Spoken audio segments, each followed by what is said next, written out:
Le titre de la vidéo, il chancelle en prophétisant. Avant de commencer, on va juste faire un petit rappel pour comment la Bible est faite. Au commencement était la parole était avec Dieu, la parole était Dieu. La parole est Dieu parce que la parole parle de Dieu. Jésus-Christ a dit, vous scrutez les Écritures pour avoir la vie éternelle, mais elle parle de moi. Les Écritures, la parole est Dieu parce que la parole parle de Dieu. Maintenant, elle parle de Dieu en parabole, en énigme. Les paraboles sont des énigmes. C'est un langage d'énigmes, de symboles. Celui qui comprend les symboles, comprend les paraboles, comprend les énigmes. Jésus parlait à la foule uniquement en paraboles, afin que tout en voyant, tu ne vois point, tout en entendant, tu n'entends point. Les paraboles de Jésus sont faites pour que tu ne comprennes pas. Comment tu fais pour ne pas les comprendre? C'est qu'ils ont été écrits en énigmes. C'est des énigmes. Du début à la fin. Tu parles de Joseph qui interprète les rêves qu'il interprète, c'est des énigmes. Le soleil, la lune, les étoiles, énigmes. Samson sert une énigme. Daniel interprète les rêves, une énigme. C'est toujours des énigmes. La Bible, de la Genèse, du commencement jusqu'à la fin, est une énigme. Au commencement, Jésus révélait les mystères cachés dès le commencement, sont cachés dès le commencement, en énigme.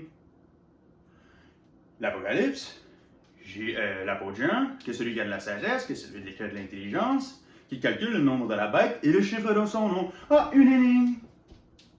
Mais qui m'interpréta cette énigme? C'est une énigme. De A à Z, que ce soit Samson qui a servi une énigme à ses convives, de celui qui mange bien ce qui se mange, de celui qui est fort bien ce qui est doux, quoi de plus fort que le lion, quoi de plus doux que le miel? Une énigme. Donc pour ceux qui n'ont pas saisi que la parole, du début à la fin, est une énigme, une parabole, il leur fit cette parabole, les arbres parlèrent aux arbres, une énigme. Pour ceux qui n'ont pas saisi que c'était des énigmes. Eh bien, mon but dans cette vidéo, puis tout plein de vidéos, toutes les vidéos, mon but, c'est de vous démontrer que c'est des énigmes. Puis ces énigmes-là parlent de Jésus. Vous scrutez les Écritures pour avoir la vie éternelle, mais elles parlent de moi. Seulement, les Juifs cherchent les miracles, les Juifs demandent des miracles, les Grecs la sagesse, mais nous prêchons Christ crucifié. Une sagesse mystérieuse et cachée. Comment elle est cachée? En énigme. Le but de toutes les vidéos que je vais faire, ça va être ça. Vous rappelez que c'est des énigmes. Puis ces énigmes-là trouvent leur réponse dans la crucifixion de Christ. Point. Celui qui confesse Christ en chair dit la vérité. La parole s'est faite chair. Christ est l'accomplissement de la parole. La parole parle de Christ en parabole, en énigme. Ça va être le but. Donc aujourd'hui, il chancelle en prophétisant. Il chancelle en prophétisant. Aujourd'hui, parce que pour comprendre les énigmes, dans cette vidéo-là ou toutes les autres vidéos, pour comprendre les énigmes, il faut comprendre les symboles.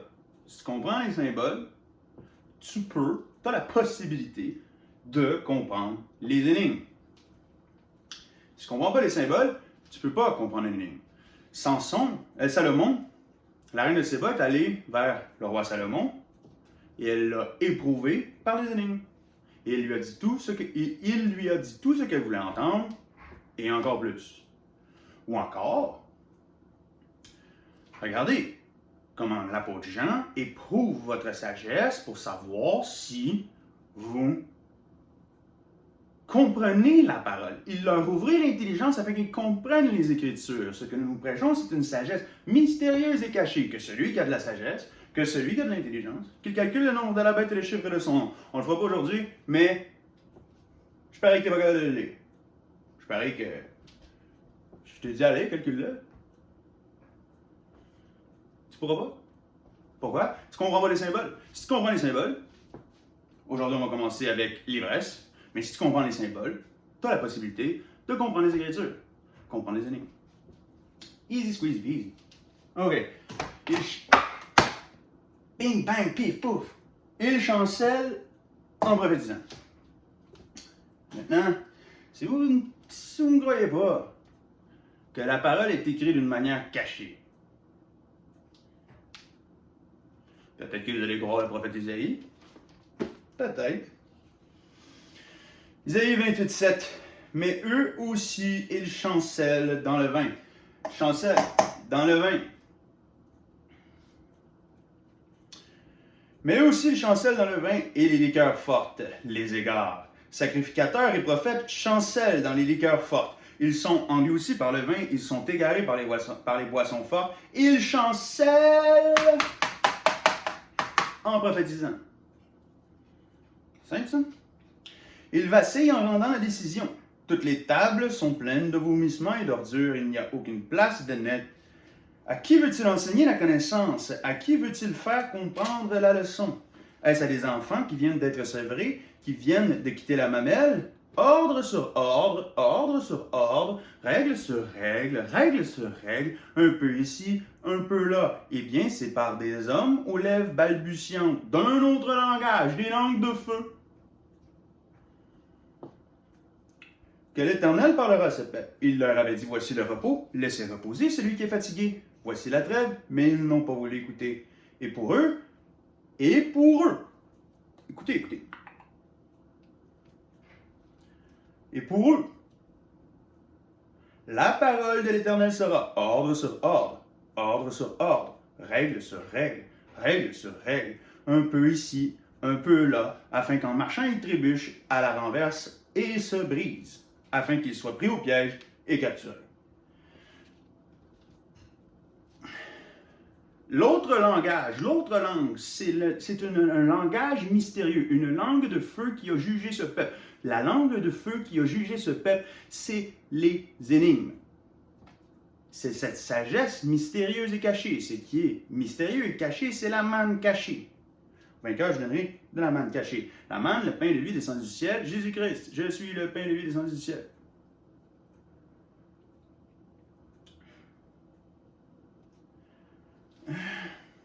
Le problème avec ordre sur ordre, règle sur règle, c'est que si vous ne comprenez pas la loi, si vous ne comprenez pas la Torah, si vous ne comprenez pas les prophètes, si vous ne comprenez pas les énigmes, si vous ne comprenez pas comment que la parole est faite, vous allez penser que c'est une suite d'ordres et de règles.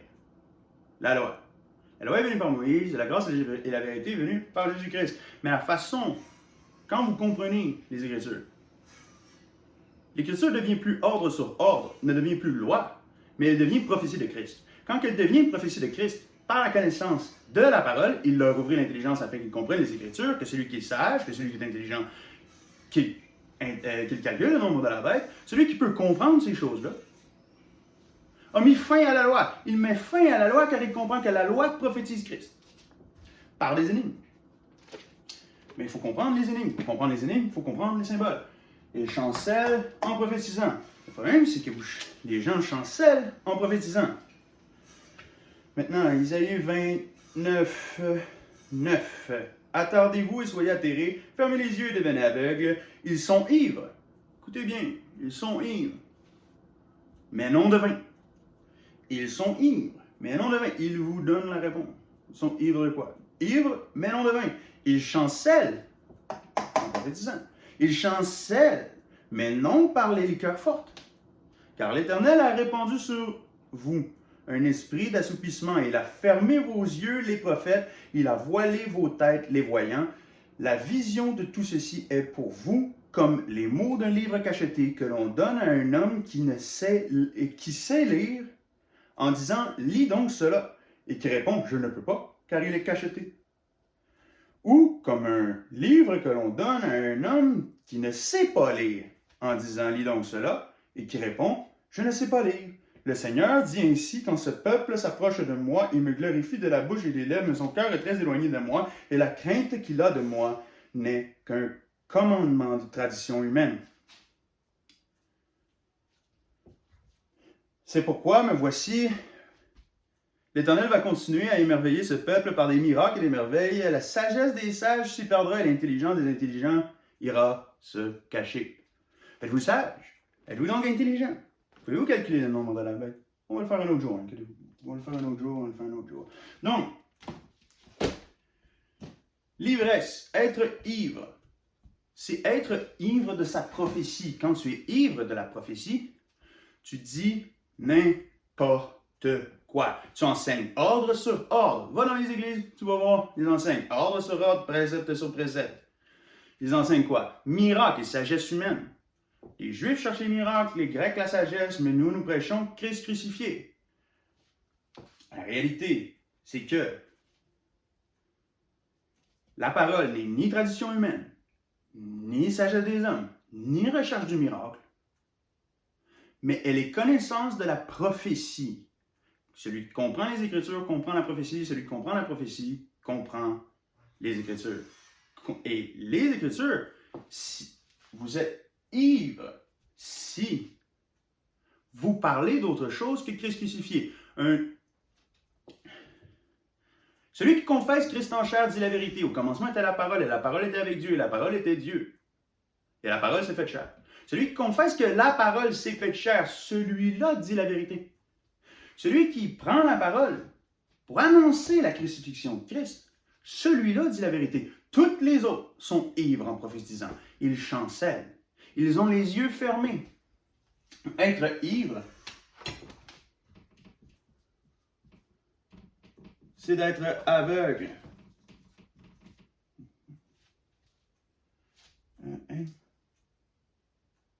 Fermez vos yeux.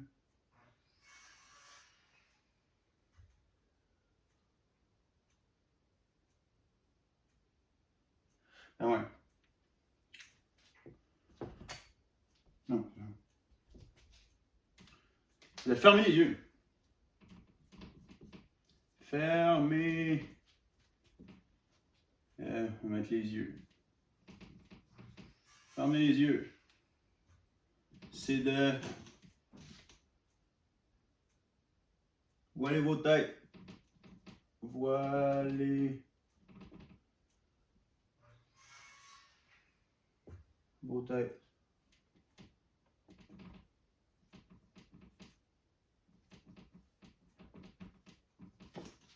Être ivre, c'est de fermer les yeux. Je vous donne le livre. Pouvez-vous le lire? Je vous donne le livre. Pouvez-vous le lire? Non, vous ne pouvez pas. Vous ne comprenez pas. Lequel d'entre vous comprend le livre de la Révélation, le livre de l'Apocalypse? Vous ne comprenez pas. Lequel d'entre vous? Il n'y en a pas. Vous pouvez calculer le nombre dans la main? Il n'y en a pas. Ils sont tous ivres parce qu'ils ont fermé les yeux. Dieu leur a donné un esprit d'assoupissement. Maintenant, l'ivresse va revenir partout dans la Bible. Noé a été ivre. Et alors, Cam est rentré dans sa tente et a découvert la nudité de son père Noé. Ivre. Encore, noces de Cana. Jésus change l'eau en vin. L'organisateur du repas dit, normalement on sert le bon vin en premier, puis une fois qu'on s'est enivré, on sert le moins bon. Mais toi, tu as fait l'inverse. Après s'être enivré. Pourquoi l'enivrement?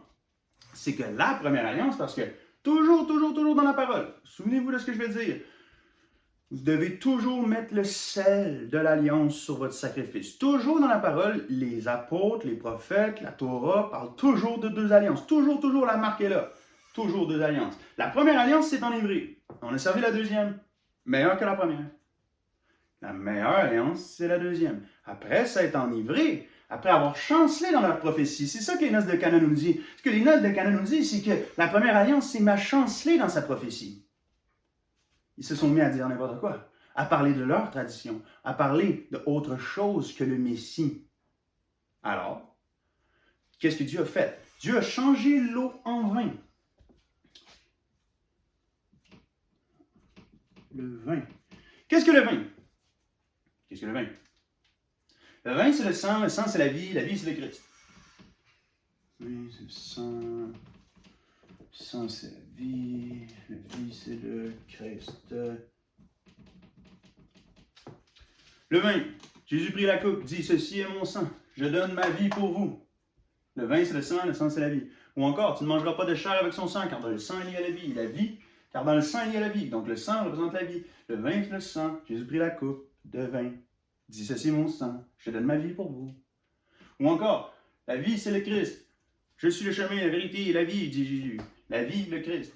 Donc, l'eau L'eau de la première alliance, l'eau de la parole, c'est changé en vin. Ce que Jésus dit par ce miracle, comprenez les miracles, comprenez les miracles, comprenez l'énigme. Ce que Jésus dit, c'est l'eau de la parole. C'est incarné en Christ Jésus, notre Seigneur. Ce miracle enseigne l'incarnation de Christ. C'est pourquoi? Toujours deux alliances. La première alliance s'est enivrée. Maintenant, Jésus vient et puis fait la seconde alliance. 3 jours plus tard, ils allèrent à Cana. 3 jours plus tard. Il y avait 6 genres de purification des Juifs. 3, 6. 2 symboles pour 2 alliances.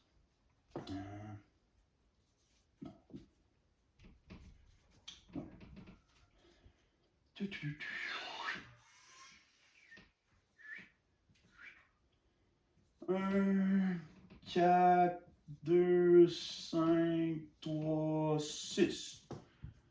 OK. C'est pas pour rien. Les chiffres, mes amis, sont des symboles. Les chiffres sont des symboles. Les chiffres sont des symboles.